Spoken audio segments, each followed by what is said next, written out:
तो आज हम कक्षा 12वीं विषय भौतिक शास्त्र इसके ब्लूप्रिंट और सिलेबस को देखते हैं।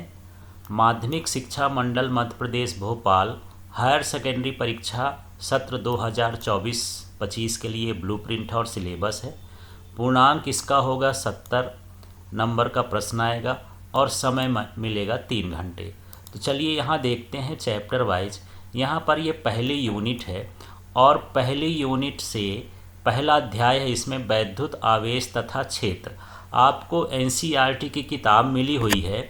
एनसीईआरटी के किताब के अनुसार जो उसमें टॉपिक बने हुए हैं, जैसे उसमें भूमिका है, वैद्युत आवेश, चालक तथा विद्युत रोधी, वैद्युत आवेश के मूल गुण, कूलाम का नियम, बहुल आवेशों के बीच बल, विद्युत क्षेत्र रेखाएं, वैद्युत फ्लक्स, वैद्युत द्विध्रुव, एक समान बाह्य विद्युत क्षेत्र में द्विध्रुव, संतत आवेश वितरण, गाउस नियम और गाउस के नियम के अनुप्रयोग आपको पढ़ना है। इसी तरह से अध्याय 2 की बात करें, ये सिलेबस है अध्याय 2 का।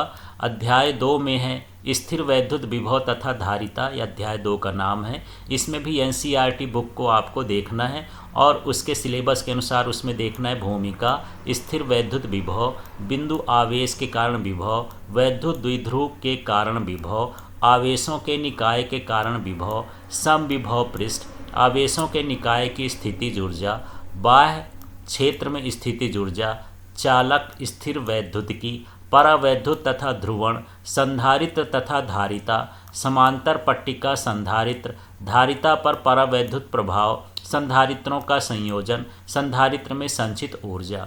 इस तरह से ये टॉपिक हैं और इन्हीं टॉपिक को आपको कवर करना है।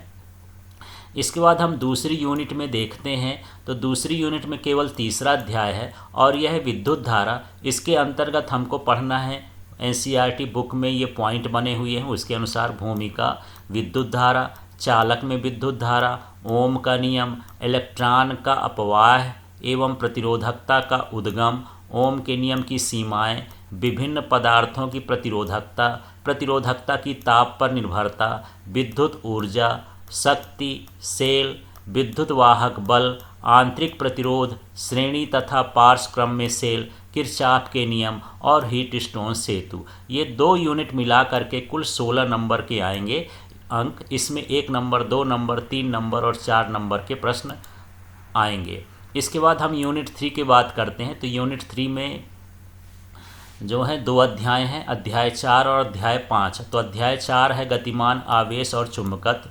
इसके अंतर्गत इसमें एनसीईआरटी बुक के अनुसार जो टॉपिक बने हुए हैं वो है भूमिका, चुंबकीय बल, चुंबकीय क्षेत्र में गति, विद्युत धारा अवयव के कारण चुंबकीय क्षेत्र, बायो-सेवर्ट नियम, विद्युत धारावाही वृत्ताकार पास के अक्ष पर चुंबकीय क्षेत्र, एम्पियर का परिपथीय नियम, परिनालिका, 2 समांतर विद्युत धाराओं के बीच बल, एम्पियर, विद्युत धारा पास पर बलाघूर्ण, चुंबकीय द्विध्रुव, चल कुंडली, धारामापी या गैल्वेनोमीटर, ये टॉपिक इसमें पढ़ना है।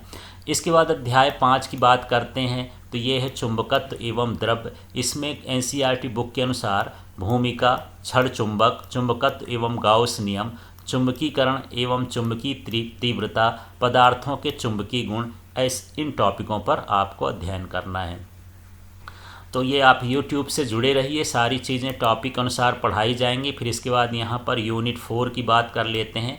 तो यूनिट 4 में अध्याय 6 और 7 है। इसमें वैद्युत चुंबकीय प्रेरण, इसमें एनसीईआरटी बुक के अनुसार भूमिका, फैराडे एवं हेनरी के प्रयोग, चुंबकीय फ्लक्स, फैराडे के प्रेरण के नियम, लेंज का नियम तथा ऊर्जा संरक्षण, गतिक विद्युत वाहक बल, प्रेरकत्व, प्रत्यावर्ती धारा जनित्र, इस पाठ में पढ़ना है। अध्याय 7 की बात कर लें तो प्रत्यावर्ती धारा के अंतर्गत भूमिका, प्रतिरोध पर प्रयुक्त एसी वोल्टता, एसी धारा एवं वोल्टता का घूर्णी सदिश द्वारा निरूपण, कला समंजक फेजर्स, प्रेरक पर प्रयुक्त एसी वोल्टता, संधारित्र पर प्रयुक्त एसी वोल्टता, श्रेणीबद्ध एलसीआर परिपथ पर प्रयुक्त एसी वोल्टता, एसी परिपथों में शक्ति तथा शक्ति गुणांक।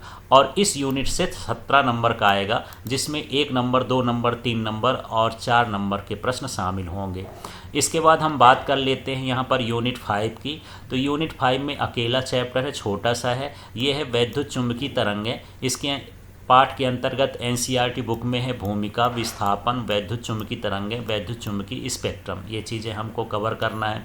इसके बाद यूनिट 6 की बात करते हैं तो अध्याय 9 है। इसमें किरण प्रकाश की एवं प्रकाशिकी यंत्र के अंतर्गत जो एनसीईआरटी की बुक है उसमें टॉपिक है भूमिका, गोली दर्पणों द्वारा प्रकाश का परावर्तन अपवर्तन, पूर्णांतरिक परावर्तन, गोली पृष्ठों तथा लेंस द्वारा अपवर्तन, प्रिज्म में अपवर्तन, प्रकाशिक यंत्र, इस तरह के इसमें प्रश्न हैं।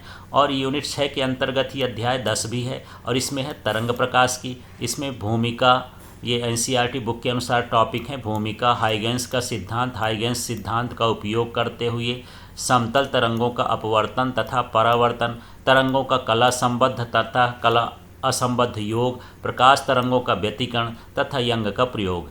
तो इस पार्ट से 18 नंबर का क्वेश्चन आएगा। इसमें भी 1 नंबर, 2 नंबर, 3 नंबर, 4 नंबर के प्रश्न शामिल होंगे। अब हम बात कर लेते हैं यहाँ यूनिट 7 की। तो यहाँ पर यूनिट 7 में अध्याय 11 है और इसमें जो पाठ है विकिरण तथा द्रव्य की द्वैत प्रकृति। एनसीईआरटी की बुक में जो टॉपिक है वो टॉपिक है भूमिका, इलेक्ट्रॉन का उत्सर्जन, प्रकाश विद्युत प्रभाव, प्रकाश विद्युत प्रभाव का प्रायोगिक अध्ययन, प्रकाश विद्युत प्रभाव तथा प्रकाश तरंग सिद्धांत, आइंस्टीन का प्रकाश विद्युत समीकरण, विकिरण का ऊर्जा, क्वांटम प्रकाश की कणीय प्रकृति, फोटॉन, द्रव्य की तरंग प्रकृति। अब हम आ जाते हैं यूनिट 8 में। तो इसमें अध्याय 12 भी है और अध्याय 13 भी है। तो अध्याय 12 में एनसीईआरटी बुक के अनुसार भूमिका है अल्फा कण प्रकीर्णन तथा परमाणु का रदरफोर्ड नाभिकीय मॉडल, परमाणुवीय स्पेक्ट्रम, हाइड्रोजन परमाणु का बोर मॉडल, हाइड्रोजन परमाणु का लाइन स्पेक्ट्रम, बोर के क्वांटीकरण के द्वितीय अभिगृहित, दे ब्रागली द्वारा स्पष्टीकरण।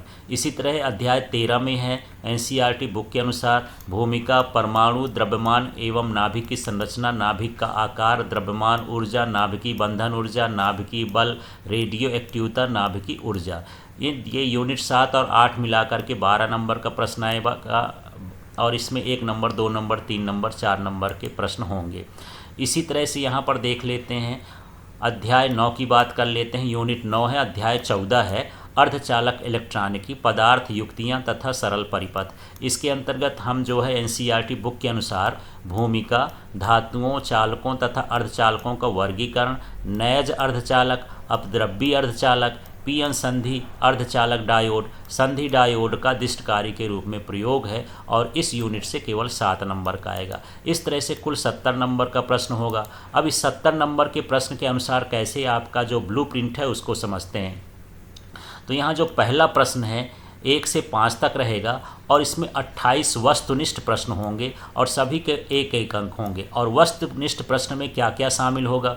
सही विकल्प वाले 6 प्रश्न होंगे, रिक्त स्थान वाले 6 प्रश्न होंगे, सत्य असत्य वाले 5 प्रश्न होंगे, सही जोड़ी वाले 6 प्रश्न होंगे और एक वाक्य में उत्तर, ये 5 प्रश्न होंगे। ये सभी मिलाकर के कितने प्रश्न बनेंगे? 28 प्रश्न बनेंगे। इसी तरह से प्रश्न क्रमांक 6 से लेकर के 12 तक कुल कितने प्रश्न होंगे? 7 होंगे और इसमें 2 अंक मिलेंगे और इनमें आंतरिक विकल्प होगा अथवा मतलब इसमें अथवा वाले प्रश्न भी होंगे जिसमें आप चुन करके 1 लिख सकते हैं।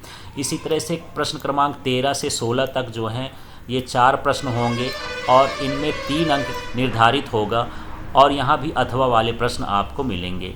इसके बाद 17 से लेकर के 20 तक कुल 4 प्रश्न होंगे जो 4 अंक के होंगे और इसमें भी अथवा वाले प्रश्न होंगे। और ये सभी तैयारी के लिए आप YouTube चैनल में LK फिजिक्स को सब्सक्राइब करके सारा कोर्स वाइज जो है सिलेबस पढ़ सकते हैं। इसी तरह से LK फिजिक्स उसके गूगल प्ले स्टोर से डाउनलोड करके और वहाँ से सब्सक्रिप्शन लेकर के भी पूरी तैयारी आप बोर्ड की अच्छे से कर सकते हैं।